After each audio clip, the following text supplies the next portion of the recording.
Hermanos, Dios los bendiga, quien como Dios, soy el Padre Franco y en este caso te traigo dos testimonios, uno de Nagori y otro de Sandra, que son dos personas que en determinado momento de su vida experimentaron la necesidad del cambio de sexo.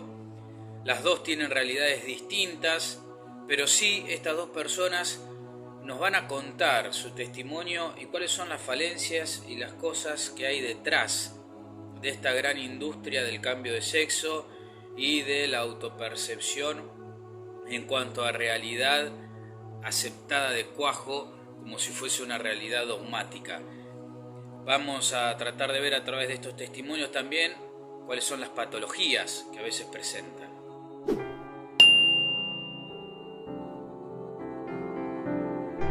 Pues yo soy Nagore Darker, estudio psicología y soy desistidora. Estuve 4 años más o menos identificándome como chico trans y bueno, ahora pues he dado marcha atrás a ese proceso de transición social. Por suerte no llegué a hacer la transición médica, así que no tengo daños irreversibles en mi cuerpo. Pues yo empecé este proceso con 15 años. Yo tenía problemas psicológicos previos pues relacionados con bullying, falta de autoestima, falta de habilidades sociales, y fue la psicóloga la que me sugirió que quizás yo podía ser trans por mi aspecto, pues entre comillas, masculino. Yo iba siempre con sudaderas, con pantalones anchos, tenía un aspecto considerado masculino socialmente y bueno, pues yo me creí este discurso. A través de redes sociales se me reforzó mucho y me di cuenta de que era erróneo cuando una psicóloga hizo terapia conmigo ignorando el tema trans y simplemente tratando mis problemas de socialización y de autoestima. Ahí me di cuenta de que mi problema no era un problema de que se solucionase con hormonas, sino un problema que se solucionaba pues aceptando mi cuerpo. Yo me hice una vaginoplastia en 2016, un retoque en 2019 de la uretra. He visto a compañeras transexuales, bueno, pasar cosas terribles, barbaridades, y tenemos pensamientos suicidas después de la vaginoplastia. Y la disforia está mucho peor que antes de transicionar, mucho peor. En vez de ir los profesionales, ya sea porque por dinero o por estas leyes trans tan dictatoriales que no dejan que vayan a la raíz del problema, oye, ¿por qué tienes disconformidad con tu propio cuerpo? ¿Por qué te odias? ¿Por qué crees que eres del sexo opuesto? Lo vamos a investigar, si has sufrido discriminación, lo que sea, no. Te hacen esa terapia afirmativa y ya está. Y después de la hormonación, cuando yo me hago la vaginoplastia, tienes momentos de euforia cuando ves cambios, momentos de euforia con la vaginoplastia, etcétera, pero no te curas de la disforia porque es algo mental, algo que también quieren despatologizar, cuando no se puede despatologizar un trastorno mental, porque lo que yo tengo y lo que tenemos los transexuales es un trastorno mental. Es algo que está en la mente, porque en nuestros cuerpos no hay nada malo. Bueno, lo cuentas con ese aplomo, de verdad, Sandra, te lo agradezco mucho. Lo siento, pero es la realidad. No, pero me imagino que habrás tenido tus problemas también. Bueno, ahora nos muchísimo. cuentas, ¿vale? Tenemos tiempo. Perfecto. Y es más, tú en cierto momento me gusta saber, hablas de un lobby también, es decir, sí, intereses económicos, por supuesto. En este primer caso, Nagori nos cuenta un poquito esa necesidad que hay de una buena guía, ¿no? Y un buen psicólogo. No todos los psicólogos son buenos, ni todas las personas por el hecho de tener un título de psicología pueden ayudarnos, ¿sí? Sabemos que hoy en día estamos en la época de la especialización y hay psicólogos, terapeutas que se dedican más a una determinada realidad que a otra, o a una determinada patología que a otra, o a una determinada edad también que a otra. Entonces es importante, en primer lugar, como primera conclusión, saber que cuando tengo que recurrir a un profesional, ese profesional tiene que ser lo más especializado posible en aquellas cosas que yo quiero tratar en la terapia.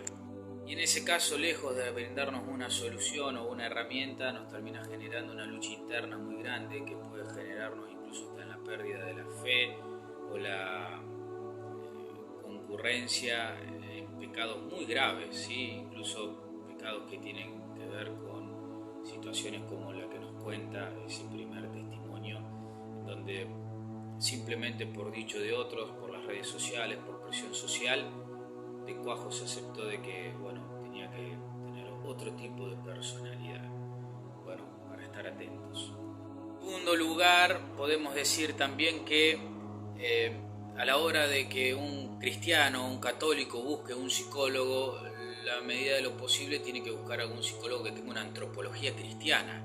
Es decir, que entienda al hombre como lo entendemos nosotros, con esta finalidad hacia el cielo y con esta búsqueda de las cosas de Dios y esta búsqueda de una vida de humildad, de servicio y de entrega y de amor al prójimo. Porque si no, corremos el riesgo de caer en esas psicologías deterministas, como puede ser freudiana u otro tipo parecida, más moderna, el neofreudismo, por ejemplo, en donde, bueno, nos pueden llevar a un mundo de libertinaje muy distinto al que nuestra fe profesa. El segundo caso realmente es más llamativo todavía porque los daños son irreversibles ya, de haberse hecho una vaginoplastía, y sigue dándose cuenta que a pesar de que físicamente es una mujer, el problema lo tiene con su cuerpo y ese problema patológico no ha sido tratado, no ha sido advertido. Entonces, bueno, es un tema polémico, pero sí es un tema que nos tiene que llamar a la reflexión. Detrás de la disforia de sexo, detrás de la autopercepción, muchas veces hay una patología y esa patología debe ser tratada con profesionales y esos profesionales deben ser adecuados a nuestra creencia y a nuestra idiosincrasia y a nuestras búsquedas también.